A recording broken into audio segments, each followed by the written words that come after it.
ಸ್ನೇಹಿತರೇ ನಮಸ್ಕಾರ. ನಾನು ರವೀಂದ್ರ ಜೋಶಿ. ಒಂದಲ್ಲ ಎರಡಲ್ಲ 10 ಬೆಳವಣಿಗೆಗಳು ಒಂದೇ ದಿವಸ ಇವತ್ತು ನಡೆದಿದ್ದಾವೆ. ಏನೇನು ನಡೆದಿದ್ದಾವೆ ಬೆಳವಣಿಗೆಗಳು ಅಂತ ಕೇಳಿದರೆ ನಿಜಕ್ಕೂ ನೀವು ಒಂದು ಕಡೆ ಸಂತೋಷ ಪಡ್ತೀರಿ, ಇನ್ನೊಂದು ಕಡೆ ರೋಮಾಂಚನ ಆಗುತ್ತೆ. ಆ ರೀತಿಯಾದಂಥ ಸ್ಥಿತಿ. ಸ್ವತಃ ಸುವೇಂದು ಅಧಿಕಾರಿ ಪಶ್ಚಿಮ ಬಂಗಾಳದಿಂದ ಕಲ್ಕತ್ತಾದಿಂದ ದಿಲ್ಲಿಗೆ ಬಂದಿದ್ದಾರೆ. ದಿಲ್ಲಿಗೆ ಬಂದಂಥ ಸುವೇಂದು ಅಧಿಕಾರಿ ಅವರು TMCಯ 14 ಜನ MP ಗಳನ್ನು ಕರ್ಕೊಂಡು ಮೋತಿಲಾಲ್ ನೆಹರು ಮಾರ್ಗದಲ್ಲಿರುವಂಥ ಭೂಪೇಂದ್ರ ಯಾದವ್, ಕೇಂದ್ರ ಸಚಿವ ಭೂಪೇಂದ್ರ ಯಾದವ್ ಅವರ ನಿವಾಸಕ್ಕೆ ಕರೆದುಕೊಂಡು ಹೋಗಿದ್ದಾರೆ. ಅಲ್ಲಿ ಮಾತುಕತೆಗಳು ನಡೀತಾ ಇದ್ದಾವೆ. ನೋಡಿ, ನಿನ್ನೆ ತಾನೇ ನಾನು ಒಂದು ವಿಷಯವನ್ನು ತಿಳಿಸಿದ್ದೆ. ಈಗ ಮಮತಾ ಬೇಗಂ ಜೊತೆ ಯಾರೂ ಇಲ್ಲ ಅಂತ. ಅದು ಅಕ್ಷರಶಃ ಈಗ ಸಾಬೀತಾಗ್ತಾ ಇದೆ. ಸ್ವತಃ ಎಲ್ಲ ಚಾನಲ್ಗಳಲ್ಲಿ ಲೈವ್ ಆಗಿ ಇವರೆಲ್ಲ ಒಳಗಡೆ ಬಂದು ಸಭೆಯಲ್ಲಿ ಕೂತಿರುವಂಥ ಮಾಹಿತಿಗಳು ಲಭ್ಯ ಆಗ್ತಾ ಇದ್ದಾವೆ. ಹಾಗಾದರೆ ಮಮತಾ ಬೇಗಂ ಜೊತೆ ಇರೋರು ಯಾರು? ಮಮತಾ ಬೇಗಂ ಜೊತೆ ಇರುವಂಥ 4 ಜನ ರಾಜ್ಯಸಭಾ ಸದಸ್ಯರು ಅಂದರೆ, ಒಬ್ಬ ಡೋಲಾಸೇನು, ಎರಡನೇದ್ದು ಡೆರೆಕ್ ಒಬೆರಾಯನು, ಮೂರನೇದು ಮನೇಕಾ ಗುರುಸ್ವಾಮಿ, 4ನೇದ್ದು ಸಾಗರಿಕಾ ಘೋಷ್. ಉಳಿದ ಎಲ್ಲ 9 ಸದಸ್ಯರು ಈಗ ಮಮತಾ ಬೇಗಮನ್ನು ತೊರೆದಿದ್ದಾರೆ. ಇನ್ನು ಸಂಸತ್ ಸದಸ್ಯರಲ್ಲಿ ಒಬ್ಬರು ಮಾಲಾರೈ, ಎರಡನೇದು ಕಲ್ಯಾಣ್ ಬ್ಯಾನರ್ಜಿ, ಮೂರನೇದು ಸಂದೀಪ್ ಬ್ಯಾನರ್ಜಿ, 4ನೇದು ಅಭಿಷೇಕ್ ಬ್ಯಾನರ್ಜಿ. 28ರಲ್ಲಿ 4 ಜನ ಹೊರತುಪಡಿಸಿ 24 ಜನ ಹೊರಗಡೆ ಬಂದಿದ್ದಾರೆ. ಈ 4 ಜನರಲ್ಲಿ ಒಬ್ಬ ದುರಂಧರ್ ಇದ್ದಾನೆ ಅಂತ ಹೇಳಲಾಗ್ತಾ ಇದೆ. ದುರಂಧರ್ ಅಂದರೆ ಇವರ ಒಳಗಡೆ ಏನು ನಡೀತಾ ಇದೆ ಅನ್ನುವಂಥ ವಿದ್ಯಮಾನವನ್ನು ಈ ಬಂಡಾಯ ಸಂಸತ್ ಸದಸ್ಯರಿಂದ ಅವ್ರಿಗೆ ಮಾಹಿತಿಯನ್ನು ಕೊಡುವಂಥ ಒಬ್ಬ ವ್ಯಕ್ತಿ ಇದ್ದಾನೆ ಅಂತ. ಆತನ ಹೆಸರು ಸಂದೀಪ್ ಬ್ಯಾನರ್ಜಿ. ಸಂದೀಪ್ ಬ್ಯಾನರ್ಜಿ ಬಗ್ಗೆ ಯಾಕೆ ಅನುಮಾನ? ಯಾಕೆಂದ್ರೆ ಈತನ ಪತ್ನಿ ನಯನಾ ಬ್ಯಾನರ್ಜಿ MLA, ಆಕೆ ಬಂಡಾಯ ಗ್ರೂಪ್ನಲ್ಲಿದ್ದಾರೆ. ಆಕೆ ಆ ಕಡೆ ಬಂಡಾಯ ಗ್ರೂಪ್ನಲ್ಲಿದ್ದಾಗ ಗಂಡ ಈಕೆಯ ಆಪ್ತ ವಲಯದಲ್ಲಿದ್ದು ಆಕೆಯ ಸಹವರ್ತಿ ಅಂತ ಹೇಳಿಸ್ಕೊಳ್ಳಿಕ್ಕೆ ಸಾಧ್ಯ ಇಲ್ಲ. ಈತ ಬೇಕು ಅಂತಲೇ ಬೇಹುಗಾರಿಕೆ ಮಾಡಲಿಕ್ಕೆ 4 ಜನರಲ್ಲಿ ಸೇರಿಕೊಂಡಿದ್ದಾರೆ ಅಂತ. ಇನ್ನು ಮಮತಾ ಬೇಗಂ ಅವರು ಈಗಾಗಲೇ ನಾನು ನಿಮಗೆ ತಿಳಿಸಿದ ಹಾಗೆ ಚಿಂದಿ ಅಲಯನ್ಸ್ನ ಸಭೆಗೋಸ್ಕರ ದಿಲ್ಲಿಗೆ ಬಂದು ಇಳಿದಿದ್ದಾರೆ. ಅವ್ರಿಗಿಂತ ಒಂದು ದಿವಸ ಮುಂಚೆ ಅಭಿಷೇಕ್ ಬ್ಯಾನರ್ಜಿ ಬಂದರು. ಅಭಿಷೇಕ್ ಬ್ಯಾನರ್ಜಿ ಮುಂಚೆ ಯಾಕೆ ಬಂದರು ಅಂದರೆ, ಅವ್ರಿಗೆ ಜೂನ್ 8ನೇ ತಾರೀಕು ಹಾಜರಾಗುವಂತೆ CID ಅವರು ನೋಟಿಸ್ ಕಳಿಸಿದರು. ಮೊನ್ನೆ ಆತ ಹಾಜರಾಗದೇ ಇರೋದಕ್ಕೆ ಕಾರಣ ಕೊಟ್ಟದ್ದೇನೆಂದರೆ, ನನಗೆ ಮೊಟ್ಟೆಯಿಂದ ಹೊಡೆದ್ರು, ಅದು ಕಣ್ಣಿಗೆ ಏಟಾಗಿದೆ, ಆದ್ದರಿಂದ ನನಗೆ ಚಿಕಿತ್ಸೆ ಆಗಬೇಕು, ದಯವಿಟ್ಟು ನನಗೆ ವಿನಾಯಿತಿಯನ್ನು ಕೊಡಿ, ಬರಲಿಕ್ಕೆ ನಾನು ಹಾಜರಾಗಲಿಕ್ಕೆ ಆಗೋದಿಲ್ಲ ಅಂತ. ಅದಲ್ಲದೆ ಕೋರ್ಟ್ಗೆ ಈತ ಮೊರೆ ಹೋಗಿದ್ದ. ಏನಂತ ಮೊರೆ ಹೋಗಿದ್ದ? ನನ್ನ ಕಣ್ಣು ಭಾಳ ವೀಕ್ ಇದ್ದಾವೆ, ದುರ್ಬಲ ಆಗಿದ್ದಾವೆ, ನಾನು ಕನ್ನಡಕವನ್ನು ಬೇರೆ ಧರಿಸ್ತೀನಿ, ಹೀಗಿರುವಾಗ ನನ್ನ ಕಣ್ಣಿಗೆ ಮೊಟ್ಟೆ ಬಿದ್ದಿದ್ದರಿಂದ ನಂದು ಆಪರೇಷನ್ ಆಗಬೇಕು, ನನಗೆ ವಿದೇಶಕ್ಕೆ ಹೋಗಲಿಕ್ಕೆ ಅನುಮತಿ ಕೊಡಿ. ಆವಾಗ ಕೋರ್ಟ್ ಹೇಳ್ತು, ಇಲ್ಲ, ಭಾರತ ದೇಶದಲ್ಲೇ ನಿನಗೆ ಚಿಕಿತ್ಸೆ ಲಭ್ಯ ಇರುವ ಸಾಧ್ಯತೆಗಳಿರೋದ್ರಿಂದ ನೀವು ಅಲ್ಲಿ ಹೋಗಬೇಕಾದ ಅಗತ್ಯ ಇಲ್ಲ. ಈತನ ಮೇಲೆ ವಿಧಾನ್ ನಗರ್ ಪೊಲೀಸ್ ಸ್ಟೇಷನ್ ಲಿಮಿಟ್ನಲ್ಲಿ ಒಂದು ಕೇಸ್ ಇದೆ. ಸೈಬರ್ ಪೊಲೀಸ್ ಸ್ಟೇಷನಲ್ಲಿ ಒಂದು ಕೇಸ್ ಹಾಕಿದ್ದಾರೆ. ಏನಂದರೆ, ಈತ ಅಮಿತ್ ಶಾ, ಈ ದೇಶದ ಗೃಹ ಸಚಿವರ ವಿರುದ್ಧ ನಿಮ್ಮನ್ನು ಎಳ್ಕೊಂಬಂದು ಉಲ್ಟಾ ಕಟ್ಟಿ ಹೊಡಿತೀನಿ ಅಂತ ಹೇಳಿದಂಥ ವಿಡಿಯೋ ಕ್ಲಿಪ್ಪಿಂಗನ್ನು ಇಟ್ಟು ಒಂದು ಕೇಸನ್ನು ಹಾಕಿದ್ದಾರೆ. ಆ ಕೇಸ್ನಲ್ಲಿ ಈತ ಕಲ್ಕತ್ತಾ ನಗರವನ್ನು ಬಿಟ್ಟು ಹೊರಗೆ ಹೋಗಬಾರ್ದು ಅಂತ ಕೂಡ ಆ್ಯಕ್ಚುಲಿ ಆದೇಶ ಇರೋದು. ಈತ ಇದ್ದಕ್ಕಿದ್ದ ಹಾಗೆ ಈಗ ದಿಲ್ಲಿಗೆ ಹೋಗಿದ್ದಾರೆ. ಜೂನ್ 8 ಕೇಸ್ ಇರೋದು CID ಕೇಸು. ಆ ಕೇಸ್ನಲ್ಲಿ ಈತ ಫರ್ಜಿ ಸಿಗ್ನೇಚರ್ ಮಾಡೋದು, ಅಂದರೆ ನಕಲಿ ಸಿಗ್ನೇಚರನ್ನು ಮಾಡಿ ವಿಪಕ್ಷ ನಾಯಕನನ್ನಾಗಿ ಆಯ್ಕೆ ಮಾಡಿರುವಂಥ ಪ್ರಕರಣ ಒಂದಿದೆ. ಎರಡನೇದು, ಈತನ ಮೇಲೆ ಎನ್ಫೋರ್ಸ್ಮೆಂಟ್ ಡೈರೆಕ್ಟರೇಟ್ ಕೇಸ್ ಇದೆ. ಜೊತೆಗೆ ಈ ಲೀವ್ಸ್ ಆ್ಯಂಡ್ ಬೌಂಡ್ಸ್ ಅನ್ನುವಂಥ ಕಂಪ್ನಿಯ ಬಗ್ಗೆ ಒಂದು ಕೇಸ್ ಇದೆ. ಈ ಲೀವ್ಸ್ ಆ್ಯಂಡ್ ಬೌಂಡ್ಸ್ ಅನ್ನುವಂಥ ಕಂಪ್ನಿ ಬಗ್ಗೆ ನಿಮಗೆ ಈಗಾಗಲೇ ಹೇಳಿದ್ದೇನೆ. ಅದರ 16 ಆಸ್ತಿಗಳು ಅಭಿಷೇಕ್ ಬ್ಯಾನರ್ಜಿಗೆ ಸೇರಿದ್ವಿದ್ದಾವೆ. ಒಟ್ಟು 40 ಆಸ್ತಿಗಳಿದ್ದಾವೆ ಈತನ ಬಳಿ. ಅದರಲ್ಲಿ 16 ಆಸ್ತಿಗಳು ಲೀಫ್ ಆ್ಯಂಡ್ ಬೌಂಡ್. ಈ ಲೀವ್ಸ್ ಆ್ಯಂಡ್ ಬೌಂಡ್ಸ್ ಕಂಪ್ನಿ ಏನು? ಇದು ಕಟ್ಟಡ ಕಟ್ಟುವಂಥ ಯಾವುದಾದ್ರೂ ಬಿಲ್ಡಿಂಗ್ಗಳಿಗೆ, ಕಾಂಟ್ರಾಕ್ಟರ್ಗಳಿಗೆ ಇವರು ಮಟೀರಿಯಲ್ ಸಪ್ಲೈ ಮಾಡ್ತಾರಂತೆ. ಎರಡನೇದು, ಇವರು ಕನ್ಸಲ್ಟೇಷನ್ ಕಂಪ್ನಿ ಅಂತೆ. ಅಂದರೆ ಬೇರೆ ಕಂಪ್ನಿಗಳನ್ನು ಮಾಡುವವರು ಇವರಿಂದ ಕನ್ಸಲ್ಟೇಷನ್ ಪಡಿತಾರೆ. ಕನ್ಸಲ್ಟೇಷನ್ ಪಡೆದದ್ದಕ್ಕೆ ಅವರು ಫೀಸನ್ನು ಕೊಡ್ತಾರೆ. ಸಹಸ್ರ ಕೋಟಿ ರೂಪಾಯಿಗಳ ವ್ಯವಹಾರ ಆಗಿದೆ. ಯಾವ ಕಂಪ್ನಿಗೆ ನೀವು ಕನ್ಸಲ್ಟೇಷನ್ ಮಾಡಿದಿರಿ ಅಂತ ಮಾಹಿತಿಯನ್ನು ತೆಗೆದ್ರೆ ಎನ್ಫೋರ್ಸ್ಮೆಂಟ್ ಡೈರೆಕ್ಟರೇಟ್ ಅವರು ಅದರಲ್ಲಿ ಒಂದೇ ಅಡ್ರೆಸ್ನಲ್ಲಿ 100 ಕಂಪ್ನಿಗಳಿದ್ದಾವೆ, ಫರ್ಜಿ ಕಂಪ್ನಿಗಳು, ನಕಲಿ ಕಂಪ್ನಿಗಳು. ಇನ್ನು ಕನ್ಸ್ಟ್ರಕ್ಷನ್ ಮಾಡಲಿಕ್ಕೆ ನಾವು ಮಟೀರಿಯಲ್ನ ಸಪ್ಲೈ ಮಾಡಿದ್ದೀವಿ ಅಂತ ಹೇಳ್ತಾರೆ. ಯಾವ ಕಟ್ಟಡ ಕಟ್ಟಲಿಕ್ಕೆ ಕೊಟ್ಟಿದ್ದೀರಿ, ಯಾರು ನಿಮ್ಮನ್ನು ವೆಂಡರ್ ಅಂತ ತೊಗೊಂಡಿದ್ರು ಅಂತ ಕೇಳಿದರೆ ಲಿಸ್ಟು ಲಭ್ಯ ಇಲ್ಲ. ಜೊತೆಗೆ ಈತನ ಮೇಲೆ ಕಲ್ಲಿದ್ದಲು ಹಗರಣ ಇದೆ. ಈ ರೀತಿಯದಾಗಿ ತರಹೇವಾರಿ ಕೇಸುಗಳು ಈತನ ಮೇಲೆ ಇರೋದರಿಂದ ಈತ ತಪ್ಪಿಸ್ಕೊಂಡು ಹೋಗಲಿಕ್ಕೆ ದಿಲ್ಲಿಗೆ 2 ದಿವಸ ಮುಂಚೆ, ಮಮತಾ ಬೇಗಂಗಿಂತ ಮುಂಚೆ ದಿಲ್ಲಿಗೆ ಓಡಿ ಬಂದು ಕೂತಿದ್ದಾನೆ.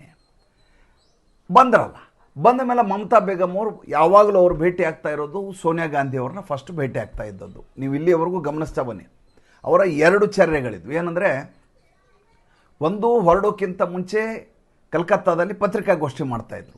ಕಲ್ಕತ್ತಾದಲ್ಲಿ ಪತ್ರಿಕಾಗೋಷ್ಠಿ ಮಾಡಿ ಹೇಳೋರು, ನಾನು ದಿಲ್ಲಿಗೆ ಹೋಗ್ತಾ ಇದ್ದೀನಿ, ಮೋದಿಯವರ ಕುರ್ಚಿಯನ್ನು ಅಲ್ಲಾಡಿಸಿ ಬರ್ತೀನಿ, ನಾನು ಹಾಗೆ ಬರೋದಿಲ್ಲ, ದಿಲ್ಲಿಯ ಗದ್ದಿಗೆ ಕೆಳಗೆ ಬೀಳೋವರೆಗೂ ನಾನು ಬಿಡೋದಿಲ್ಲ ಅಂತ ಯಾವಾಗಲೂ ಹೇಳ್ತಾ ಇದ್ದದ್ದು. ಎರಡನೇದಾಗಿ ಹೇಳ್ತಾ ಇದ್ರು, ನಾನು ದಿಲ್ಲಿಯಿಂದ ಫಂಡ್ಗಳನ್ನು ತರಲಿಕ್ಕೆ ಹೋಗ್ತಾ ಇದ್ದೀನಿ, ನಮ್ಗೆ ಕೊಡಬೇಕಾದ ಫಂಡ್ಗಳನ್ನೇ ಕೊಡ್ತಾ ಇಲ್ಲ, ನಾವಿಲ್ಲಿ ಸೋಷಿಯಲ್ ರಿಫಾರ್ಮ್ ಮಾಡಲಿಕ್ಕೆ ಆಗೋದಿಲ್ಲ, ಯೋಜನೆಗಳನ್ನು ಅನುಷ್ಠಾನ ಮಾಡಲಿಕ್ಕೆ ನಮಗೆ ದುಡ್ಡೇ ಕೊಡ್ತಾ ಇಲ್ಲ, ಕೇಂದ್ರ ನಮ್ಮ ವಿರುದ್ಧ ತಾರತಮ್ಯವನ್ನು ಮಾಡ್ತಾ ಇದೆ, ಆದ್ದರಿಂದ ಬಿಡೋದಿಲ್ಲ, ನಾನು ಹೋಗಿ ನರೇಂದ್ರ ಮೋದಿ ಅವರ ಕೇಳ್ತೀನಿ, ಹೆಂಗೆ ಕೊಡಲ್ಲ ನಾನು ನೋಡ್ತೀನಿ, ಇಲ್ಲ ಅಂದರೆ ಅವರು ಸರ್ಕಾರ ಬೀಳುವ ಹಾಗೆ ಮಾಡ್ತೀನಿ ಅಂತ ಹೇಳ್ತಾ ಇದ್ರು. ಹೋಗುವಾಗ ಜೊತೆಗೆ IAS ಆಫೀಸರ್ ಕರ್ಕೊಂಡು ಹೋಗ್ಬೇಕು. ನೀವು ಯಾವುದೇ ಒಂದು ಯೋಜನೆಗೆ ನೀವು ಫಂಡನ್ನು ತರಬೇಕು ಅಂದರೆ, ಅದು ಪ್ರಧಾನಮಂತ್ರಿ ಆವಾಸ್ ಯೋಜನೆ ಇರ್ಬೋದು, ಜಲ್ ಜೀವನ್ ಮಿಷನ್ ಇರ್ಬೋದು, ಯಾವುದೇ ಇರ್ಬೋದು, ಅದಕ್ಕೆ ಬೇಕಾದಂಥ ಫೈಲು ನಿಮ್ಮ ಹತ್ರ ಇರೋಂಥ ದಾಖಲೆಗಳು ತೆಗೆದುಕೊಂಡು ಹೋಗಲಾರದೆ ದಿಲ್ಲಿಗೆ ಹೋಗಿ ಪ್ರಯೋಜನ ಆಗೋಲ್ಲ. ಹೋಗ್ತಾ ಇದ್ದದ್ದು ಏಕಾಂಗಿಯಾಗಿ, ಹೇಳ್ತಾ ಇದ್ದದ್ದು ನಾನು ಫಂಡ್ ತರಲಿಕ್ಕೆ ಹೋಗ್ತಾ ಇದ್ದೀನಿ, ನರೇಂದ್ರ ಮೋದಿ ಅಲ್ಲಾಡಿಸ್ಲಿಕ್ಕೆ ಹೋಗ್ತಾ ಇದ್ದೀನಿ ಕುರ್ಚಿನ ಅಂತ. ಇಲ್ಲಿ ನೋಡಿದರೆ ಈ ಬಾರಿ ಹೋಗುವಾಗ ಹೇಳಲಿಲ್ಲ, ಕೇಳಲಿಲ್ಲ, ನಾಪತ್ತೆ ಆದರು. ಮೊನ್ನೆ ಎಸ್ಪ್ಲನೇಡ್ನಲ್ಲಿ ನಡೆದಂಥ ಪ್ರತಿಭಟನೆಯ ಸಂದರ್ಭದಲ್ಲಿ 1/4 ಗಂಟೆ ಇದ್ದದ್ದು ಬಿಟ್ಟರೆ ಸಾರ್ವಜನಿಕವಾಗಿ ಎಲ್ಲಿಯೂ ಇಲ್ಲಿಯವರೆಗೂ ಮೇ 4ರಿಂದ ಇಲ್ಲಿಯವರೆಗೂ ಎಲ್ಲಿಯೂ ಮಮತಾ ಬೇಗಂ ಅವರು ಕಾಣಿಸ್ಕೊಳ್ಳೇ ಇಲ್ಲ. ಬೆಳಗ್ಗೆ ಎದ್ದರೆ ಕಾಲಿಘಾಟ್ನಲ್ಲಿ ಪತ್ರಿಕಾಗೋಷ್ಠಿ ಮಾಡ್ತಾಯಿದ್ರು, ನಬನ್ನಾದಲ್ಲಿ ಪತ್ರಿಕಾಗೋಷ್ಠಿ ಮಾಡ್ತಾಯಿದ್ರು, ಕಲ್ಯಾಣಿನಲ್ಲಿ ಪತ್ರಿಕಾಗೋಷ್ಠಿ ಮಾಡ್ತಾಯಿದ್ರು. ಆದರೆ ಈಗ ಒಂದೇ ಒಂದು ಪತ್ರಿಕಾಗೋಷ್ಠಿ ಇಲ್ಲ, ಫೇಸ್ಬುಕ್ ಲೈವ್ ಬಂದು ಮಾತಾಡ್ತಾ ಇದ್ದಾರೆ. ಅಂದರೆ ಎದುರುಗಡೆ ಯಾರೂ ಇರೋದಿಲ್ಲ, ಇವರೇ ಮಾತಾಡ್ತಾ ಇರೋದು, ಅದನ್ನು ವಾಪಸ್ ಪ್ರಶ್ನೆ ಯಾರೂ ಕೇಳಲಿಕ್ಕೆ ಅವಕಾಶ ಇರೋದಿಲ್ಲ, ಇವ್ರು ಹೇಳಿದ್ದನ್ನು ಜನ ಕೇಳಿಸ್ಕೋಬೇಕು. ಏರ್ಪೋರ್ಟ್ ಹೋಗುವಾಗ ಮಾಧ್ಯಮದವರು ಈಕೆಯನ್ನು ಸುತ್ತುಗಟ್ಟಿ ಪ್ರಶ್ನೆ ಕೇಳಿದರೆ ಒಂದೇ ಒಂದು ಪ್ರಶ್ನೆಗೂ ಉತ್ತರ ಹೇಳಲಾರದೆ ಈಕೆ ಪರಾರಿಯಾಗಿ ದಿಲ್ಲಿಗೆ ಬಂದು ಎಲ್ಲಿ ಹೋದರು? ನಾ ಹೇಳಿದ್ನಲ್ಲ, ಸೋನಿಯಾ ಗಾಂಧಿ ನಿವಾಸಕ್ಕೆ ಹೋಗ್ತಾಯಿದ್ರು. ರಾಹುಲ್ ಗಾಂಧಿನೂ ಈಕೆ ಲೆಕ್ಕಕ್ಕೆ ಹಿಡ್ಕೊಂಡಿರಲಿಲ್ಲ. ರಾಹುಲ್ ಗಾಂಧಿನ ನಗಣ್ಯ ಮಾಡಿ ಆತ ಇಲ್ಲದೇ ಇರೋ ಸಂದರ್ಭ ನೋಡಿ ಅವ್ರ ಮನೆಗೆ ಹೋಗ್ತಾಯಿದ್ರು. ಒಂದು ಫೋಟೋ ಶೂಟ್ ಆಗೋದು, ಬೋಕೆ ಕೊಡೋದಿರೋದು, ಮಾತುಕತೆ ನಡೆಸೋ ಫೋಟೋ ಬರ್ತಾಯಿದ್ರು. ಈ ಬಾರಿ ಸೋನಿಯಾ ಗಾಂಧಿ ನಿವಾಸಕ್ಕೂ ಹೋಗಲಿಲ್ಲ, ರಾಹುಲ್ ಗಾಂಧಿನೂ ಭೇಟಿಯಾಗಲ್ಲ, ಮಲ್ಲಿಕಾರ್ಜುನ್ ಮತ್ತೆ ಅಂತೂ ಅಡ್ರೆಸ್ಗೆ ಇಲ್ಲ. ನೇರವಾಗಿ ಅರವಿಂದ್ ಕೇಜ್ರಿವಾಲ್ ಮನೆಗೆ ಈ ಭಾಯ್ಪು ಮತ್ತು ಈ ಇಬ್ಬರು ಸೇರಿ ಅವ್ರ ಮನೆಗೆ ಹೋಗ್ತಾರೆ. ಅರವಿಂದ್ ಕೇಜ್ರಿವಾಲ್ ಜೊತೆ ಇವರ ಚರ್ಚೆ. ಯಾವ ಅರವಿಂದ್ ಕೇಜ್ರಿವಾಲ್ ನಿನ್ನೆ ಒಂದು ಮಾತನ್ನು ಹೇಳಿದ್ದಾರೆ, ಕಾಂಗ್ರೆಸ್ಗೂ ನಮಗೂ ಸಂಬಂಧ ಇಲ್ಲ ಅಂತ ಹೇಳಿದಂಥ ಮನುಷ್ಯ. ಈಗ ಇಂಡಿಯಾ ಅಲಯನ್ಸ್ ಸಭೆ ಇದೆ, ಅದ್ರ ವಿಷಯ ಬೇರೆ. ಹೇಳಿದಂಥ ವ್ಯಕ್ತಿ, ಆತನ ಜೊತೆ ಈಕೆ ಮಾತುಕತೆ. ಈ ಕಡೆ ನೋಡಿದರೆ ನಿನ್ನೆಯಿಂದ ಇವರ MP ಗಳು, ರಾಜ್ಯಸಭಾ ಸದಸ್ಯರು ಒಬ್ಬೊಬ್ಬರಾಗಿ ದಿಲ್ಲಿಯ ಲಾಡ್ಜ್ಗಳಲ್ಲಿ ಉಳ್ಕೋತಾ ಇದ್ದಾರೆ. ತಮ್ಮ ಅಧಿಕೃತವಾದಂಥ ನಿವಾಸದಲ್ಲಿ ಯಾರೂ ಇಲ್ಲ. ಇವರು ಮಜಾ ನೋಡಿ, ಒಂದೋ ಇವ್ರದ್ದು ಫೋನು ಸ್ವಿಚ್ ಆಫ್ ಆಗಿರುತ್ತೆ, ಇಲ್ಲ ಫೋನ್ನ ರಿಸೀವ್ ಮಾಡಲ್ಲ, ಯಾವ ರಾಜ್ಯಸಭಾ ಸದಸ್ಯರಿರಲಿ, ಲೋಕಸಭಾ ಸದಸ್ಯರಿರಲಿ. ಒಂದೊಂದು ಗುಂಪಾಗಿ ಬೇರೆ ಬೇರೆ ಹೋಟೆಲ್ಗಳಲ್ಲಿ ಉಳ್ಕೊಂಡಿದ್ದಾರೆ. ಎಷ್ಟು ಆರ್ಗನೈಸ್ಡ್ ಆಗಿ ಇದನ್ನು ಆಪರೇಟ್ ಮಾಡ್ತಾ ಇದ್ದಾರೆ ಅಂದರೆ, ಎಲ್ಲಿಯೂ ಮಮತಾ ಬೇಗಂ, ಅಭಿಷೇಕ್ ಬ್ಯಾನರ್ಜಿ ಕೈಗೆ ಸಿಕ್ಕಾಕಿಕೊಂಡಿರಬಾರ್ದು, ಭಾರತೀಯ ಜನತಾ ಪಾರ್ಟಿಯ ಜೊತೆ ಸಂಪರ್ಕದಲ್ಲಿರಬೇಕು, ನೇರವಾಗಿ ಹೋಗಿ ಓಂ ಬಿರ್ಲಾನ್ ಹತ್ರ ತಮ್ಮ ಪಟ್ಟಿಯನ್ನು ಕೊಡಬೇಕು. ಅದು ನೋಡಿ, ಈಗ 29 ಜನ ಬಂದರೆ ಮಾತ್ರ ಇದಕ್ಕೆ ಸಾಂವಿಧಾನಿಕವಾದಂಥ ಅಧಿಕೃತತೆ ಸಿಗತ್ತೆ. ಇಲ್ಲದೆ ಹೋದರೆ ಆ್ಯಂಟಿ ಡಿಫೆಕ್ಷನ್ ಲಾ ಬರುತ್ತೆ, ಪಕ್ಷಾಂತರ ನಿಷೇಧ ಕಾಯ್ದೆ ಬರುತ್ತೆ. ಆ ಪಕ್ಷಾಂತರ ನಿಷೇಧ ಕಾಯ್ದೆ ಬರಬಾರ್ದು ಅಂದರೆ ಅದಕ್ಕೆ ಬೇಕಾದಂಥ ಸಂಖ್ಯೆಯನ್ನು ಸ್ಪಷ್ಟವಾಗಿ ಮಾಡಿಕೊಂಡು ಗಟ್ಟಿಮುಟ್ಟಾಗಿ ಹೋಗಿ ಸೇರ್ಕೋಬೇಕು. ಅದಕ್ಕೆ ಇವ್ರು ಏನು ಮಾಡ್ತಾಯಿದ್ರು, ಒಟ್ಟಿಗೆ ಎಲ್ಲರೂ ಒಂದು ಕಡೆ ಇಲ್ಲ. ಈಗ 14 ಜನ ಹೋಗಿ ಭೂಪೇಂದ್ರ ಯಾದವ್ ನಿವಾಸದಲ್ಲಿ ಕೂತಿದ್ದಾರೆ, ಜೊತೆಗೆ ಸುವೇಂದು ಅಧಿಕಾರಿ ಕೂಡ ಇದ್ದಾರೆ. ಇನ್ನೂ ಒಂದು ಬಣ ಹೋಟೆಲ್ ರೂಮಲ್ಲಿ ಕೂತ್ಕೊಂಡು ಮಾತಾಡ್ತಾ ಇದೆ. ಯಾವ ರೀತಿಯ ಚಟುವಟಿಕೆ ದಿಲ್ಲಿಯಲ್ಲಿ ನಡೀತಾ ಇದೆ ಅಂದರೆ, ಇಡೀ ಪಶ್ಚಿಮ ಬಂಗಾಳದ ರಾಜಕಾರಣ ನಡೀತಾ ಇರೋದು ಪಶ್ಚಿಮ ಬಂಗಾಳದಲ್ಲ, ಪಶ್ಚಿಮ ಬಂಗಾಳದ ಬದಲು ದಿಲ್ಲಿಯಲ್ಲಿ ನಡೀತಾ ಇದೆ. ಹಾಗಾದ್ರೆ ಪಶ್ಚಿಮ ಬಂಗಾಳದಲ್ಲಿ ಏನು ನಡೀತಾ ಇದೆ, ಅದು ಭಾಳ ಮಜಾ ಇರೋದು, ಅದನ್ನು ನೀವು ಕೇಳಿಸ್ಕೋಬೇಕು. ನೋಡಿ, ಪುಷ್ಪ ಪುಷ್ಪ ಪುಷ್ಪ ಪುಷ್ಪ ಅಂತ ಹೇಳ್ಕೊಂಡು ಓಡಾಡ್ತಾ ಇದ್ದ ಜಹಾಂಗೀರ್ ಖಾನ್. ಫಾಲ್ಟಾ ವಿಧಾನಸಭಾ ಕ್ಷೇತ್ರಕ್ಕೆ ಚುನಾವಣೆಗೆ ನಿಂತ ವ್ಯಕ್ತಿ ಕೊನೆಯ ಕ್ಷಣದಲ್ಲಿ ವಿಡ್ರಾ ಮಾಡ್ಕೊಂಡ್ಬಿಟ್ಟ. ಇಲ್ಲ, ನಾನು ಸುವೇಂದು ಅಧಿಕಾರಿ ಅವರು ಅಭಿವೃದ್ಧಿ ಕೆಲಸ ಮಾಡ್ತಾರೆ, ಪ್ಯಾಕೇಜ್ ಕೊಡ್ತಾರೆ ಅಂತ ತಿನ್ಸರ್ದಿದ್ದೀನಿ. ಈತನ ಮೇಲೆ 7 ಕ್ರಿಮಿನಲ್ ಮೊಕದ್ದಮೆಗಳಿದ್ದಾವೆ. ಈತನ ಮೇಲೆ ಮೊನ್ನೆ ಚುನಾವಣೆಯ ಸಂದರ್ಭದಲ್ಲಿ ಹಾಕಿದ 7 ಮೊಕದ್ದಮೆ. ಹಳೆಯವು ಬಿಟ್ಬಿಡಿ, ಹಳೇದು ಈತನ ಕೊಲೆ, ಸುಲಿಗೆ, ಹೊಡೆದಾಟ, ಬಡದಾಟ, ಈ ರಂಗದಾರಿ, ಟೋಲಾಬಾಜಿ ಅದೆಲ್ಲ ಬಿಟ್ಬಿಡಿ. ಫ್ರೆಶ್ 7 ಕೇಸ್ಗಳಿದ್ದಾವೆ. ಈತ ಏನು ಮಾಡಿದ್ದ ಅಂದರೆ, ಯಾರಾದರೂ ಹಿಂದೂಗಳ ಮತ ಹಾಕಲಿಕ್ಕೆ ನೀವು ಬಂದರೆ ನಿಮ್ಮನ್ನು ಒಬ್ಬೊಬ್ಬರನ್ನ ಮುಗಿಸಿಬಿಡ್ತೀನಿ ಅಂತ ಈತ ಧಮಕಿ ಕೊಟ್ಟಂಥ ಕಂಪ್ಲೇಂಟ್ಗಳು ಈ ಪೊಲೀಸ್ ಸ್ಟೇಷನಲ್ಲಿದ್ದಾವೆ. ಈತ ಏನು ಮಾಡ್ದ, ಸ್ಟೇಟ್ಮೆಂಟ್ ಕೊಟ್ಟು ನಾಪತ್ತೆ ಆಗ್ಬಿಟ್ಟ. ಈತನ ಮೇಲೆ ಸುವೇಂದು ಅಧಿಕಾರಿ ಏನು ಮಾಡಿದರು, ಒಂದು STF ಅನ್ನು ನೇಮಕಾತಿ ಮಾಡಿದರು. ಈತನನ್ನು ಹುಡುಕಿಸ್ಲಿಕ್ಕೆ ಶುರು ಮಾಡಿದರು. ಹುಡುಕಿಸಿದ್ರೆ ಇವತ್ತು ಸಿಗಾಕೊಂಡಿದ್ದಾನೆ. ಇವತ್ತು ಎಲ್ಲಿ ಸಿಕ್ಕಿದ್ದಾನೆ ಅಂದರೆ, ನೇಪಾಳ ಬಾರ್ಡರ್ನಲ್ಲಿ ಜಹಾಂಗೀರ್ ಖಾನ್ನನ್ನು ಹಿಡ್ಕೊಂಬಂದಿದ್ದಾರೆ ಪೊಲೀಸರು. ಅಂದರೆ ಯಾವ ಮಟ್ಟಿನ ಭಯವನ್ನು ಈಗ ಉಂಟು ಮಾಡಿದೆ ಸರ್ಕಾರ ಅಂತಂದರೆ, ಒಂದು ಮಾತನ್ನು ಹೇಳಿದರು ನಿನ್ನೆ ಸಂಜೆ ಸುವೇಂದು ಅಧಿಕಾರಿ, ಮಾಧ್ಯಮದವರೆಲ್ಲ ಇದ್ದರು. ಈಗ ಒಳ್ಳೆಯ ವಾತಾವರಣ ಉಂಟಾಗಿದೆ ಪಶ್ಚಿಮ ಬಂಗಾಳದಲ್ಲಿ, ಒಳ್ಳೆಯ ಗಾಳಿ ಬೀಸ್ತಾ ಇದೆ, ಹೌದಾ ಅಲ್ವಾ ಅಂತ ಅಲ್ಲಿ ಜನರು ಕೇಳಿದ್ರು. ಅವರೆಲ್ಲ ಹೌದು ಹೌದು ಅಂದರು. ಅವ್ರು ಹೇಳಿದ್ರು, ಇನ್ನೂ ಒಳ್ಳೆಯ ಪರಿಮಳ ಬರಂಗೆ ಮಾಡ್ತೀನಿ, ಸ್ವಲ್ಪ ದಿವಸ ಕಾಯ್ತಾ ಇರಿ, ದುರ್ಗಂಧವನ್ನೆಲ್ಲ ಹೊರಗಡೆ ಹಾಕ್ತಾ ಇದ್ದೀನಿ ಅಂತ. ದುರ್ಗಂಧವನ್ನು ಹೊರಗೆ ಹಾಕೋದಂದ್ರೆ ಹೆಂಗೆ, ನಿನ್ನೆ ಒಬ್ಬ TMCಯ ಮುಖಂಡ, ಅದನ್ನು ಇಲ್ಲಿ ಗ್ಲಿಮ್ಸ್ ತೋರಿಸ್ತೀನಿ ನಿಮಗೊಂದು ತುಣುಕನ್ನು, ಈತನನ್ನು ಹುಡ್ಕೊಂಡು ಪೊಲೀಸರು ಬರ್ತಾರೆ. ಈತ ಎಲ್ಲಿದ್ದ ಅಂದರೆ ಸೀರೆಗಳ ಒಳಗಡೆ ಆಡಿಕೊಂಡು, ಈತ ಸರ್ಕಾರದ ಸ್ಕೀಮ್ನಲ್ಲಿ ಎಲ್ಲರ ಮನೆಗೆ ಸೀರೆಗಳನ್ನು ಕೊಡುವಂಥ ಒಂದು ಯೋಜನೆ, ಆ ಸೀರೆಯನ್ನು ಈತನ ಮನೆಯಲ್ಲಿ ಉಗ್ರಾಣ ಮಾಡಿ ಇಟ್ಕೊಂಡಿದ್ದಾನೆ. ಈತನನ್ನು ಹುಡುಕೊಂಡು ಪೊಲೀಸರು ಬರ್ತಾರೆ. ಈತ ಎಲ್ಲ ಕಡೆ ಹುಡುಕ್ತಾರೆ, ಎಲ್ಲಿಯೂ ಸಿಗ್ತಾ ಇಲ್ಲ.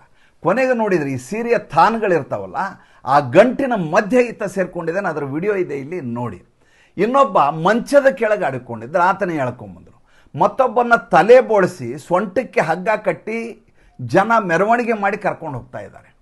ಅಂದರೆ ಯಾವ ಮಟ್ಟಿಗೆ ಇವರು ಟೋಲಾಬಾಜಿ ಮಾಡ್ತಾಯಿದ್ರು, ಕಟ್ಮನಿ ಮಾಡ್ತಾಯಿದ್ರು, ದೌರ್ಜನ್ಯ ನಡೆಸ್ತಾಯಿದ್ರು, ಭ್ರಷ್ಟಾಚಾರ ಮಾಡ್ತಾಯಿದ್ರು. ಅಂದರೆ ದಿನಾ ಒಂದೊಂದು ಹೊಸ ಪ್ರಹಸನಗಳು ಇವರು ಹೊರಗಡೆ ಬರ್ತಾ ಇದ್ದಾವೆ. ಅದ್ರ ಕುರಿತಾಗಿ ಒಂದು ವಿಶೇಷ ಸಂಚಿಕೆ ಮಾಡ್ತೀನಿ.